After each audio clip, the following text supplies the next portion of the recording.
Good morning, friends. Durga Puja is close. So, let us remember Mother Durga, and the letter of Swami Kripamayananda clearly said, without the grace of God, we cannot achieve spiritual perfection. On our part is striving, effort, and then expecting the grace to come with infinite patience, and revelation will come. The Gram Prasad says, it's so impossible, simply impossible, but still, by her grace, the perfection can be attained. The purpose of life can be fulfilled. That is the faith and patience. First, how this creation came. What is at the root of creation? According to Sankhya and Vedanta, the creation, at the root of creation is power, Shakti, the creation that creates the whole universe with its living and non-living beings. And whole thing is in great move, great motion. The power of Shakti is seen in the great influx, the planets revolving, the rivers flowing, the mind thinking, the living beings walking. All these are the manifestation of the power of that Divine Mother. So in the beginning they say, there is Mula Prakriti. The Mula Prakriti concept is the nature at its primordial form, doing nothing, unmanifested, the primordial nature. No form was there, no name was given, no creation was there, but there was something that was beyond thought, avyakta, not expressed. Vyakta means expressing, avyakta means not expressed. So that is always there. And there is another being called soul, the power which gives power to this nature. The soul or the Paramatma and this Prakriti, when they come together, then this creation happens. So nature by itself, according to Sankhya, is insentient, incapable of creating. She needs the support of Purusha. Purusha and Prakriti are responsible for the creation of whole universe. Now, Prakriti at its ultimate is called Avyakta, non-manifested reality. And that, what is the first manifestation?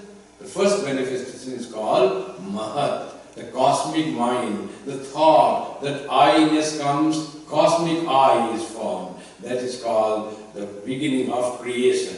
And that I, when this Mahat comes, this intelligence, cosmic intelligence comes, then there is the process of thinking how to create the universe.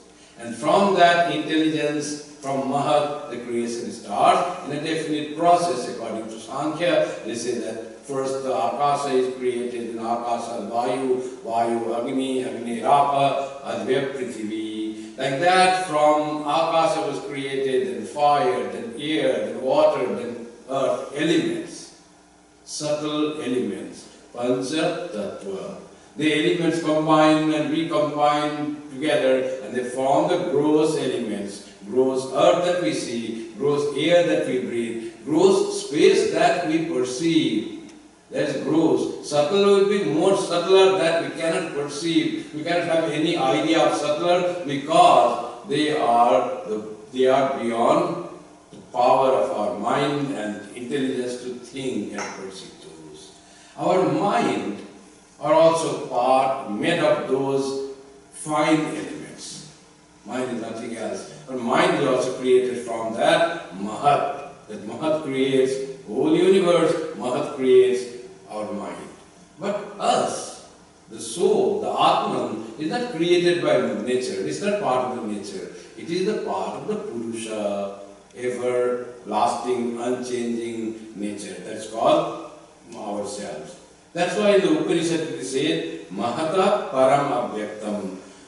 From Mahat comes Avyakta. Beyond Mahat is Avyakta, Avyakta Purusha Para. Because the Upanishad tries to unify this Prakriti and Purush. And this is beyond Avyakta. What is there? Is there something beyond even unmanifested? Yes.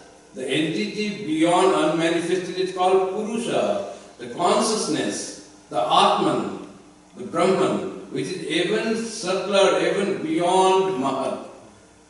Then what is beyond Purusha? Purushana para kinchi. There is nothing beyond Purusha. Sa kashta, sa paragati. That Purusha, that Brahman, that Atman is the ultimate. That is the ultimate goal of our being, param gatim, and sa kashta, that is firm, that is unchanging. That is the concept of creation. Now this primordial nature is Shakti. Shakti unmanifested, as Sri Ramakrishna said, and that Shakti gets manifested as this whole nature. Primordial nature to the nature that we perceive. Durga, the concept of Durga comes as the Shakti in play. That primordial Adya Shakti becomes manifested as Durga. And Durga, what is Durga? It is Shakti. Where is Durga? It is every being. In every being, Durga is there. Now the story is there. Why worship Durga like this? But there is a story. The manifestation of supreme power. And once what happened, the mythological story is the Deva and Asura. There used to be godly people who ruled the heaven, and there were Asuras who were very powerful and barbarous people. They were civilized and cultured people. So there was always fight among them. So once this barbarous Mahisasura, called Asura, was so powerful that he attacked heaven and dislodged all the gods. Indra, Varuna, Yama, all they were dislodged from heaven. Now where to go? They cannot even fight this Asura. Asura was so powerful. Then they went to the three supreme gods, Brahma, Vishnu and Mahesh, and finally they went to Maheshwara, and this Maheshwara said, let us have a meeting and find out how we can conquer these barbarous Asuras. And they all gathered together. They were very upset and angry, and from there the power came. The description goes very dramatic way it's written. From all, when they were assembled good power, from them the power all emanated from them. They must have thought something, the thought power, the intelligence power, the good power, and all gathered together, and that power in the form of a brilliant light, and it took the form of a female, and that is called Durga. The combined power of all good forces together to fight and conquer the evil force. That is called Durga. Durga is who vanishes the Durga, the very fortress that is very difficult to fell it down. That type of Durga also, Durga can fall it down. We make it fall. So that is called Durga, who can cross you through the difficult samsara, the manifestation of supreme power. And when they all gathered together, the description goes that all gods gave their power to create this female goddess. The strange thing is, the gods are all considered to be male. Indra is a man, Varuna is a man, and Vishnu is a man, Shiva is a man. All are men. Means masculine power, masculine god, but by themselves being together, fighting together, they could not conquer. They could not conquer the evil. They needed female being, female goddess. The feminine is more powerful than masculine. It says that. The power is represented in feminine form. Shakti itself means a feminine word. Word is feminine. So they formed, and through their power and intelligence, this beautiful formless of God, and bright and brilliant, this was formed. And she had many hands, and they all gave their weapons to this goddess. Shiva gave Trishula, Vishnu gave his Sudarshan Chakra. They didn't give their own, but it was duplicated. From Shiva Trishula came another Trishula like that. Regeneration, cloning of those very divine celestial weapons. And all those gave, Yama also gave, Yama gave hair to the mother. Fire gave eyes, sun gave brilliance to her body. Like that, the descriptions are there. So the whole body was formed by the combined power of Devas. Now this Mother Durga, the sole aim was to conquer the evil and re-establish the rule of law. And people to be protected, good people to be protected, that was the thing. Then this Durga is there, it's in the Chandi, it's there, Saptasati is there, the name Durga is there in the Upanishads also, there is Durga Suttam in the Vedas, the name is very much there, but this form came later on in the Purana. And after that, there was the worship started not very many centuries ago, few like 3, 4, 5 centuries ago, this worship of Durga that is so popular in Bengal, and then more recently is Ganesha, worship of Ganesha, very popular in Maharashtra. So Ganesha worship, like people gathering together and worshipping deity in public. That was started after seeing Durga Puja, and it was started by Tilak, Lokmanya Tilak. We saw it's a great opportunity for people to come together and rejoice in the name of worship and find a festivity in the name of God. And he started with this. It has become the Ganesha Puja in Maharashtra and Karnataka is as popular as Durga Puja in Bengal. And almost same day, 3, 4 days, festival, people are gathering, there's all joy and they're having nice things and praying to God. All this is not there, like Durga Puja also. It's more older and it's there.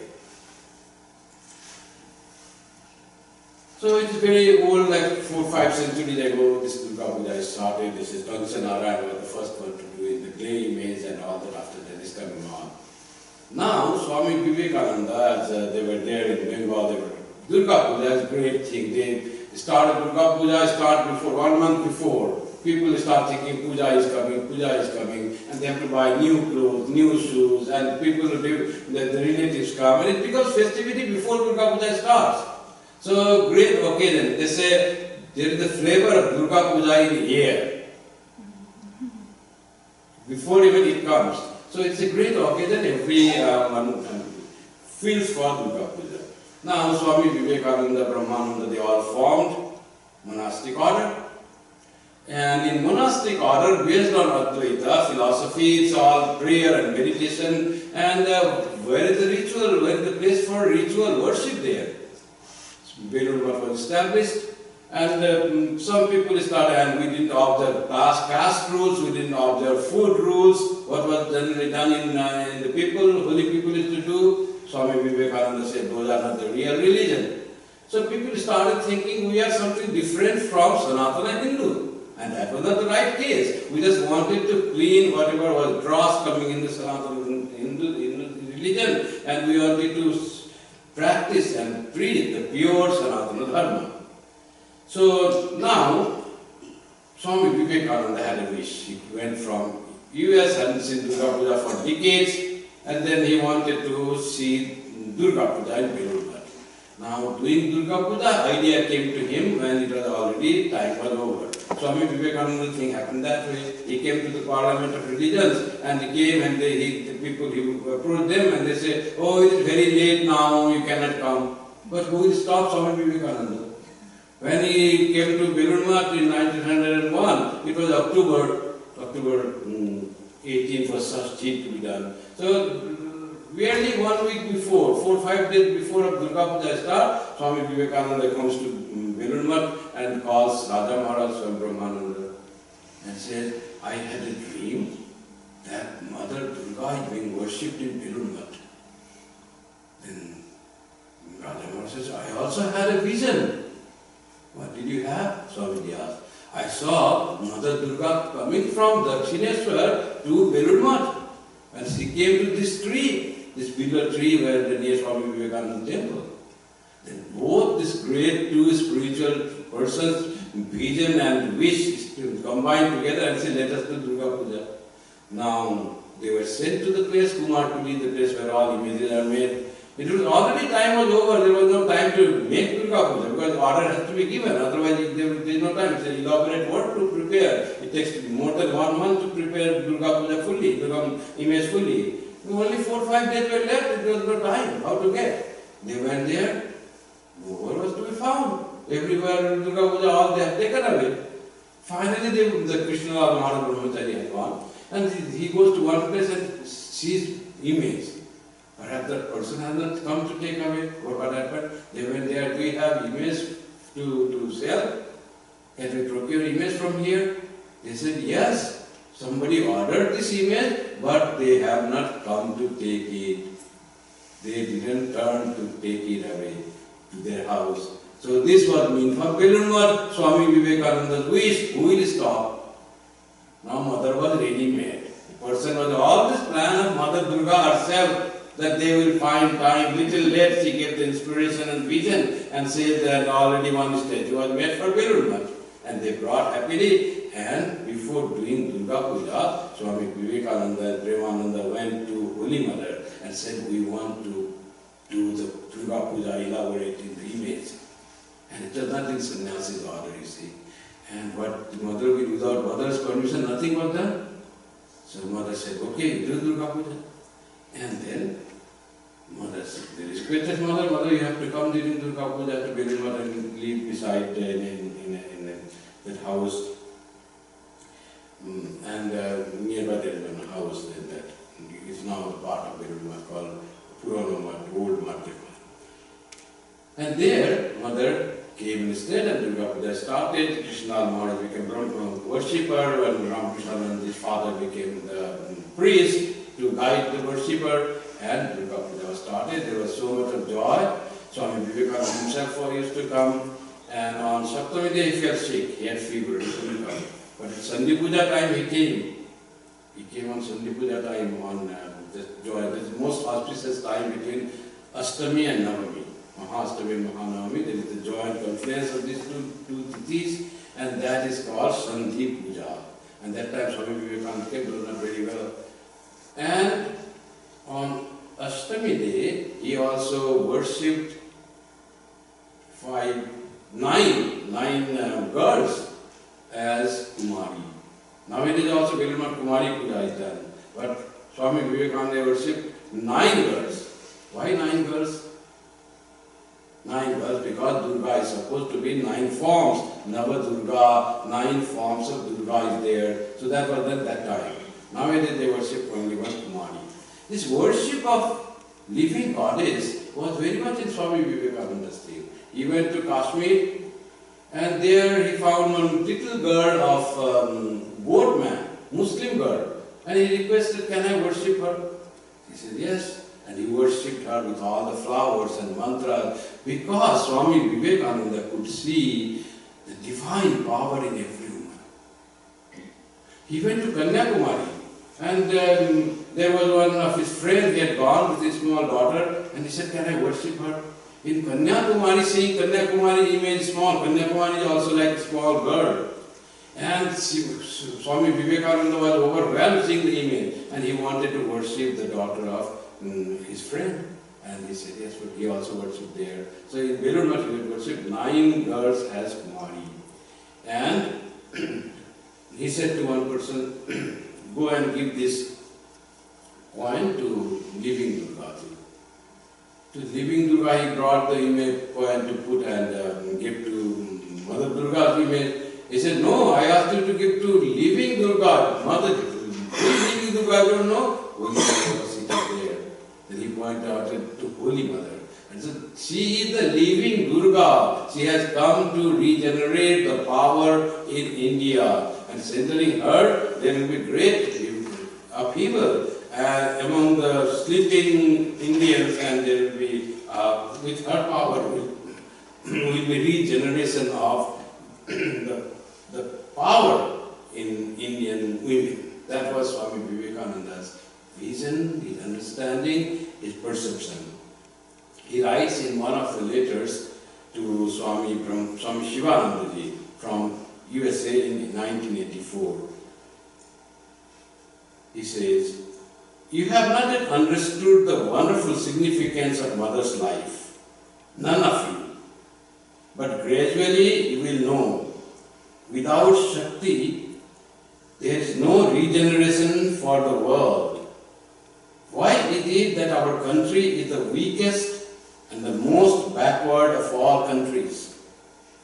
Because Shakti is held in dishonor there. Mother has been born to revive that wonderful Shakti in India, and making her the nucleus, once more will Gargis and Maitris be born into the world. Dear brother, you understand little now, but by degrees you will come to know it all. Hence it is her mud that I want first. Without the grace of Shakti, nothing is to be accomplished. What do I find in America and Europe? The worship of Shakti, the worship of power. Yet they worship her ignorantly through sense gratification. Imagine then what a lot of good they will achieve who will worship her with all purity, in a sattvika spirit, looking upon her as their mother. I am coming to understand things clearer every day. My insight is opening out more and more. Hence, we must first build a mud for mother, first mother and mother's daughters, then father and father's sons. Can you understand this? To me, mother's grace is 100,000 times more valuable than father's. Father means Sri Ramakrishna here. Mother's grace, mother's blessings are all paramount to me. Please pardon me. I am a little bigoted there as regards mother. If but mother's orders, her demons can work anything. Brother, before proceeding to America, I wrote to mother to bless me. Her blessings came, and at one bound I cleared the ocean. There you see, in this terrible winter, I am lecturing from place to place and fighting against odds so that funds may be collected for mother's mud. Baburam's mother must have lost her sense owing to her old age, and that is why she is about to worship Durga in the earthen image, ignoring the living one, namely Holy Mother Sri Sharda Devi. Brother, faith is very difficult to achieve. Brother, I shall show how to worship the living Durga, and then only shall I be worthy of my name. I shall be relieved when you will have purchased a plot of land and established there the living Durga, the mother. Till then, I am not returning to my native land. As soon as you can do that, I shall have a sigh of relief after sending the money. Do you accomplish this festival of Durga of mine by making all the necessary arrangements? Girish Ghosh is adoring the mother splendidly. Blessed is he, and blessed are his followers. Brother, often enough, when I am reminded of the mother, I ejaculate, what after all is Rama? Go Rama. Brother, that is where my fanaticism lies. I tell you of Ramakrishna, you may ever, my brother, that he was an incarnation or whatever else you may like. But fie on him who has no devotion for the mother. Niranjan has a militant disposition, but he has great devotion for mother, and all his vagaries I can easily put up with. He is now doing the most marvelous work. I am keeping myself well posted, and you too have done excellently in cooperating with the Madrasis. Dear brother, I expect much from you. You should organize all for conjoint work. As soon as you have secured the land for mother, I go India straight. It must be a big plot. Let there be a mud house to begin with. In due course, I shall erect a decent building. Don't be afraid. This is what Swami Vivekananda loved for Holy Mother. When other devotees could not understand who Holy Mother was, they thought that Holy Mother was the Guru Patni, wife of their Guru. Swami Vivekananda could see the greatness of Holy Mother, Swami Mahimni, all glorious by herself. Sri Ramakrishna had not to make her glorified. Swami Holy Mother was glory by unto herself, glory by herself. That Swami Vivekananda understood, and he says, what is Rama? Mother is everything for me. If Mother is pleased, everything is pleased. That was Swami Vivekananda's love for Holy Mother, whom we call Divine Mother Durga, Living Mother. And when Durga Puja was being worshipped by Babu Ram's mother, he said, why aren't you taking care of Holy Mother? Why worshipping Mother Durga, Artha Mother Durga, which he himself worshipped later, but that was that time. He was so full of love for Mother.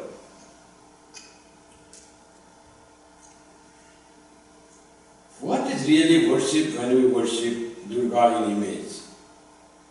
Image made of clay. And when the worship is done, what exactly worshipper does, the very significance of Durga Puja is, Mother is done in the clay image, decorated with colors and ornaments and weapons, everything to show the power. Weapon just symbolic that she is very powerful and she can do everything, and she protects us, she can grant us everything that we need. She has to show her glory. Now what the worshipper of Pujari does, meditates power, the divine being in his or her heart. And after meditating, brings that power, the Shakti, the Mother herself, in the flower. And that flower is placed on the place where that worship is done. And Mother is worshipped, brought from the self, from inside. Worship there with all the articles, flowers, sandal paste, lights, food, etc. And then finally when Dashami comes, it is called Visarjan. Where Mother has come, she is worshipped, she gave us spoon, and now she is to do Visarjan. She has to go back to the place from where she is gone. So image is immersed in the water body, but where is the spirit of Mother is gone? There also, at the end, he brings back, the Pujari brings back the Mother to his own self. She remembers and worships there, and the puja is over. So, Mother Durga, the worship externally, but we, the Pujari and all are conscious that she resides in the heart. Mother is always one with our soul. Mother is not different from our Atma.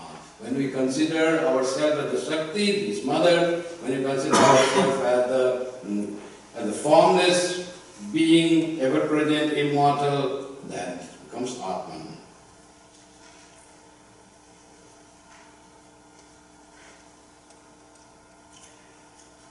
When Yam came to Sri Ramakrishna,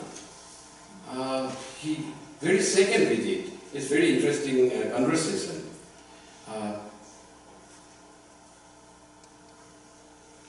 So when Yam was had come in contact with Brahma Samaj and didn't like worshipping God in image, stone image or clay image or photo or symbol. They say God is all pervading and formless. Why you make him in form? It's not right. It's wrong to worship God in some form. So Yam had that idea, and here is one Sri Ramakrishna who had achieved the highest of spiritualities by beginning with the worship of Divine Mother in the stone image. But Yam knew Sri Ramakrishna has great wisdom. So Sri Ramakrishna asked Yam, do you believe in God with form or without form? Yam said, I'd like to believe God without form. Then Sri Ramakrishna said, but that's very good. But don't think that those who believe God with form are wrong. That is a different way of worshipping. They are also not wrong. You are also not wrong. Then he thought, how can that be? He had a little confusion. Then he asked him question, Sir, suppose one believes in God with form. Certainly he is not the clay image. worshipping God on clay image was very terrible, like a terrible sin for Brahmins, you see. It has to be discarded, it has to go away. And that was his question. How could the clay be God? Master interrupting. He was going to say something, so he didn't make him complete his saying. Master interrupting. But why clay? It is an image of spirit. Mrinmoyi is made of clay, Chinmoyi is made of spirit. It is made of consciousness. Why you say clay? Sri Ramakrishna saw that. Though everyone looks at made of clay, but it is in fact made of image. What is the difference? It is only your conception, your notion, how do you look upon the image. Yam could not quite understand the significance of this image of spirit. But sir, he said to the master, one should explain to those who worship the clay image that it is not God, and that while worshipping it, they should have God in view and not the clay image. One should not worship clay.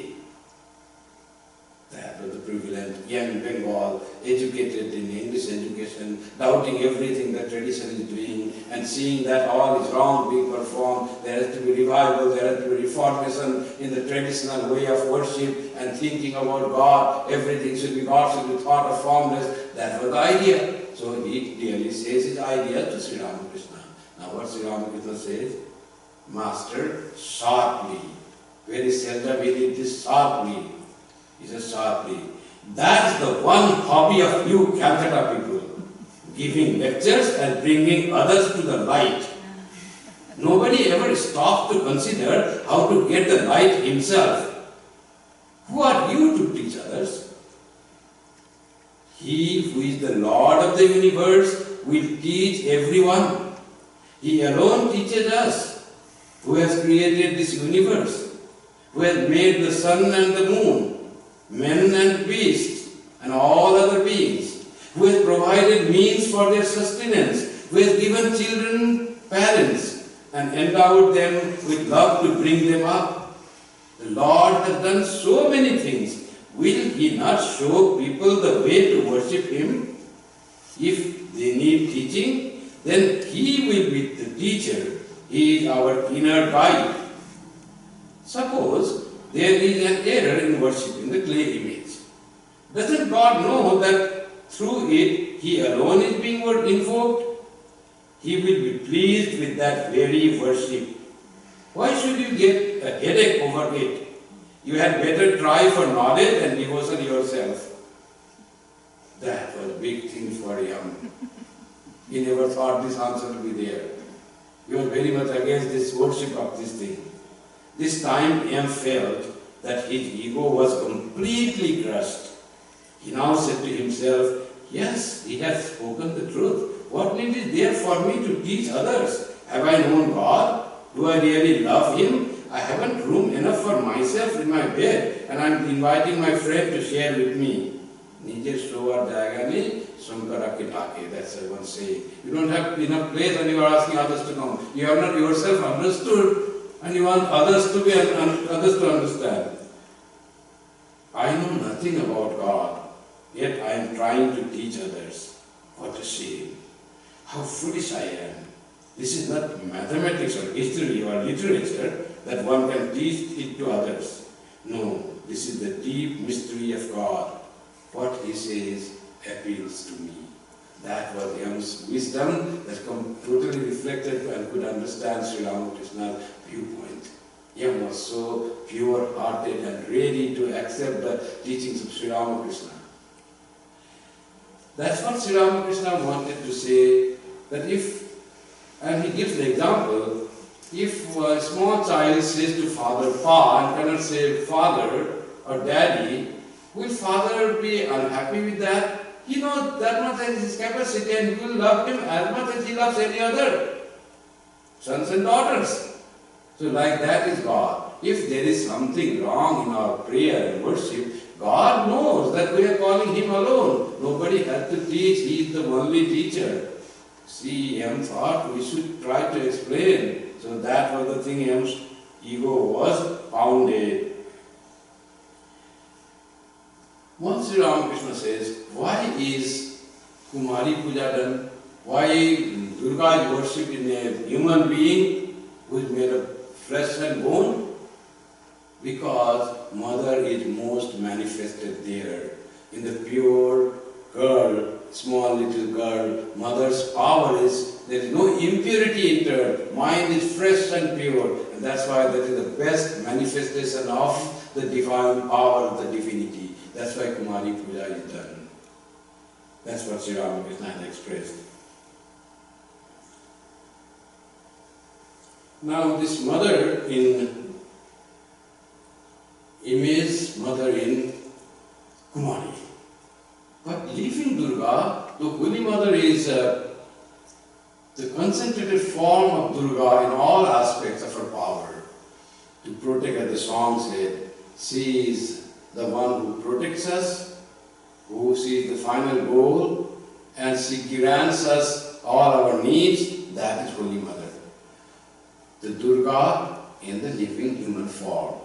But Durga is not confined only in the Holy Mother or only in the image or only in the Kumaris. Mother Durga as the primal power is manifest, is present in all beings and mostly manifested in women in feminine forms. It has been done so. Why women manifest more of Mother Durga? Because of their patience, because of their tremendous work that they perform, and their tremendous love than other gender. That's why Mother Durga is manifest in every woman more than in other beings. And living Durga has to be seen in all women. Someone said, Rama is, all men for me are Rama and all women for me are Sita. That is the concept of living Durga. Any woman is a form of Durga by her dedication, sacrifice, her work, her service, and her tremendous love. That is manifested. More we manifest that, we become closer to Mother Durga. More manifest. That's why it is said, Ya Devi Sarva Bhuteshu Matri Rupena Samstita. You are like the mother. With motherly qualities, you are present in all beings, not only human beings. All beings, you are present as mother in all species. So I bow down to thee, O Mother. You are present in all beings as mother. Ya Devi Sarva Bhuteshu Shakti Rupena Samstita. You are the power, you are the intelligence present in all beings. I bow down to thee, who are present in all beings as power, as Shakti. That is what it is said. Tulsidas said a very nice thing. He said, if you practice three things, you will realize God. Three simple things you have to practice in life. What are the three things? Satya Vachan, speaking truth. Don't ever manipulate the truth, just speak the truth, whatever you have understood. Satya Vachan, one very important spiritual practice. Very difficult also. At all times, through all means, speaking, thinking, and acting on the truth. And perfection. Adhinata, self-surrender. Total surrender of yourself to God. God is taken care of myself. I don't have to worry anything for me. Good health, bad health, life, death, everything He knows. God knows, Mother knows. I don't have to worry anything. I totally surrender myself, my action, my thoughts, my worries, my anxieties. I have none. I all give to Divine Mother. Adhinata. That's called Adhinata. Total surrender. And the third thing, Parastri Matri Saman. Seeing other women as your own mother. Parastri Matri Saman. Satyavachan, Adhinata, Parastri, Matri Saman, in तीनों से हरि न मिले. If you don't find God by practicing these three, then tell me a liar. Tulsi jhoot jawan. Jawan means he speaks lie. Then if you don't get God by practicing these three, you can say me, Tulsi, you are a liar. I practice all these three and I have not got God. So practice these three simple things. Truth in your life, total surrender to God, and looking upon every woman as your mother. Practice this and you will definitely see God. Tulsi not saying you have to worship Rama, you have to wear the tilak, you have to do puja with so many flowers and so many mantras, nothing. Practice these three things in life and you are sure to get supreme vision of God, supreme God realization. So simple way Tulsidas said. So here also the glory of mother that is present in all women, the Tulsidas also recognizes. That is the living Durga, who is present in all women, definitely more, and in all men also. If there is Matri Bhava, if there is that quality of women of sacrifice, service, patience, and love.